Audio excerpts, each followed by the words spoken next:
तो किशोरी जी अब चिंतन कर रही हैं ठाकुर जी का। श्याम सुंदर के नेत्र, श्याम सुंदर के कपोल, श्याम सुंदर की मुख मुस्कनियां, श्याम सुंदर को सर्वांगीण अंग वाको चिंतन चल रहा है किशोरी जी के चिंतन में। और वही हाल यहां श्याम सुंदर को है, रात भर करवट बदल रहे हैं, बार बार विचार कर रहे हैं कहां है वो, कौन की छोरी आई ऐसी अपनों ऐसा पागल सा बना के चली गई है। आज किशोरी जी ने मन बनाया, बोले आज नंदगाम चलेंगी। समस्त गोप ग्वाली जितनी भी किशोरी जी की सखी सहचरी हैं, सबसे किशोरी जी बोली आज नंदगाम चलेंगे। अरे नंदगाम बहुत दूर है, और तू ना जाने मां कौन रे, चलिया माखन चोर मरकट बंधु, हमने सुनिए टेढ़ी टेढ़ी सी चाल चले और सबन को अपनो दीवानो बना ले, सबन को अपने चंगुल में फंसा ले, ऐसी मीठी मीठी बात करे। वामे ते एक व्यसन निकले, वह व्यसन को कोई एक बार चख ले तो वह व्यसन के बिना रह ना पावे। किशोरी तो जो कहेगी सो करेंगे, लेकिन नंदगाम ना जाएंगे। अच्छा चल नंदगाम ना जाएंगे, नेक दूर तक चल लें। और करते करते किशोरी जी के मन में बार बार भाव, जानो तो नंदगाम है।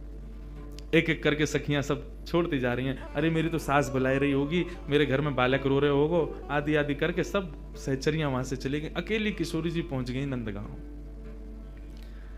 जैसे ही नंदगांव पहुंची, नंदगांव पहुंच करके किशोरी जी सबसे पूछें कुंवर कान्हा कहाँ रहे, कुंवर कान्हा को घर कहाँ है। इतने में एक बूढ़ी सी अम्मा आई और वहां आकर के जैसे किशोरी जी की मुख की कांति और सौंदर्य को देखो, अरे लाली कहा भयो, कौन को खोज रही है। मैं कुंवर कन्हई को खोज रही हूँ, वो कहाँ है। बोले तो ना पता घर कहाँ है। बोले ना पता, आजा मैं लेके चलूं। सो बूढ़ी सी अम्मा को हाथ पकड़ करके किशोरी जी जा रही हैं, गोकुल में भ्रमण करती भाई। इतने में बोली देख अब लाली आते आगे हम ना जा सके, राजा को घर है, वो सामने जो भवन है वो वही में रहे कुंवर कन्हई, चलिए जा।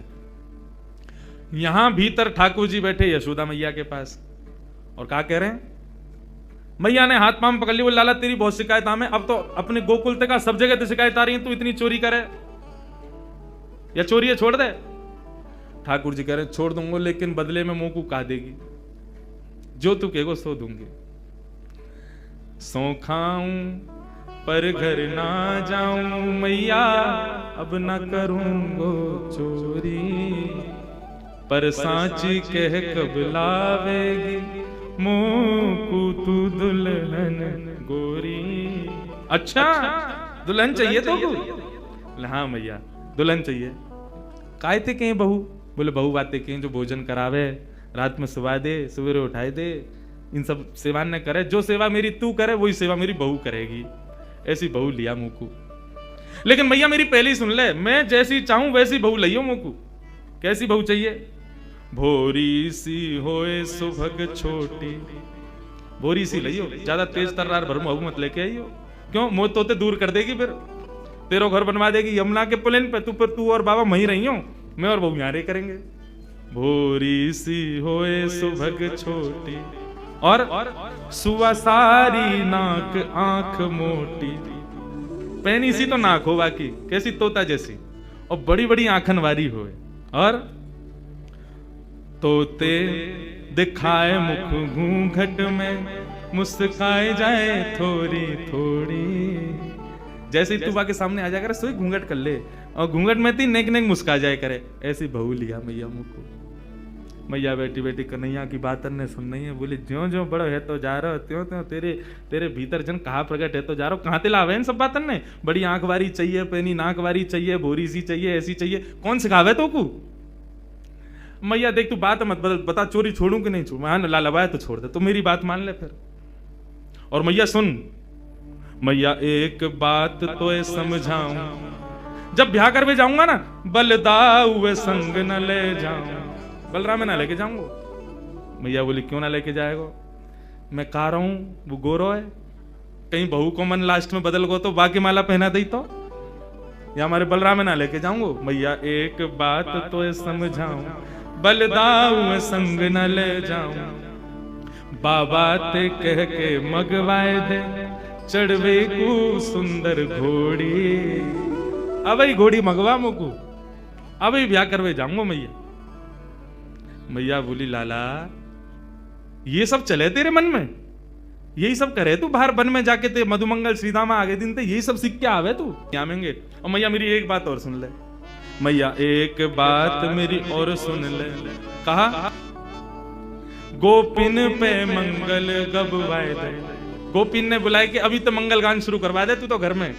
और मोय गोरो दुल्हा बनाए दीजो, ऐसो श्रृंगार कर दियो मेरो कि मैं गोरो है जाऊं। मोय गोरो दुल्हा बनाए दीजो, कहूं हंसे ना वहां की छोरी, मैया मेरो ब्याह करा दे। इतने में बाहर से किशोरी जी, अरे कुंवर कन्हैया, कुंवर कन्हैया। जैसे किशोरी जी बाहर से पुकारने लगी, श्याम सुंदर बोले मैया, मुझे लगा बहू आ गई दिख है, ये तो स्वर कहीं सुनो दिखो मैंने। ठाकुर जी दौड़ करके बाहर गए तो सामने किशोरी जी खड़ी हैं। आहा, किशोरी जी को जैसे ही देखो, जैसा रूप भीतर वर्णन कर रहे, जाके काजे कर रहे, वही आ गई। भारे विधाता, तेने कैसी सुनी मेरी? मैं तो मैया ते अभी कह रहे और वही है क्या सामने? इतने में ही पीछे से यशोदा जी निकल करके आई, और जैसे ही यशोदा जी ने नंद भवन के द्वार पर देखो है, किशोरी जी को देख करके यशोदा मैया के मन में भाव आयो, अरे विधाता, मेरे मन में तो बचपन से ही हती कि लाला के काजे सुंदर सी एक बहू लेके आऊंगी, आदि आदि। अभी लाला की बात विनोद में सुन रही, लेकिन हे विधाता, ये जो सामने खड़ी है मेरे, यहाँ को रूप कैसा, कैसी कैसे कैसे चपल से नेत्र हैं, या कि कैसी मृगनैनी है, या कि मुस्कान कितनी सुंदर, या कि चाल कितनी सुंदर, या कि रूप कितना सुंदर, मोहित है गई। यशोदा मैया ने परिचय ना पूछो कौन है, सीधी बोली लाली निक इतकुआ। किशोरी जी पास गए, निक मैं तुमको हृदय से लगा लूं अपने। हाँ मैया लगा लो। जैसे किशोरी जी को हृदय से लगायो, यशोदा मैया के नेत्रन से अश्रु प्रपात होने लगो। ऐसी शीतलता को अनुभव, जो शीतलता को अनुभव सदैव कन्हैया को हृदय से लगावे में आवे, पहली बार कोई बालक को हृदय में लगावे में आयो है। कौन है लाली, कहां ते आई है, तेरो गांव कहां है? मैया तुम बढ़िया ते जानो मुझे, कौन हो? मैं वृषभानु जी की लाली हूं, कीर्ति मैया मेरी मैया आपकी बड़ी अच्छी सहेली। अच्छा, वृषभानु की लाली है? बोले हाँ, वही जो घोटून तक काजल लगावे का है। ऐसे तो बड़ा बूढ़ा होगा, लेकिन हम तो खूब बतियावे। आ जाओ बात ने बना तो रे। किशोरी जी बोली आप हमारे बाबा के बारे में ऐसे मत बोलो ना लाली, मैं कोई बुराई थोड़ी कर रही हूँ। हमारे ब्रज में तो गारी देवे तो उम्र बढ़े, हमारे ब्रज में तो ऐसा बोलवे तो आनंद ही आवे, ऐसे बिना बोले। किशोरी जी श्याम सुंदर के संग बैठी हैं, क्रीड़ा कर रही हैं, लीला कर रही हैं। किशोरी जी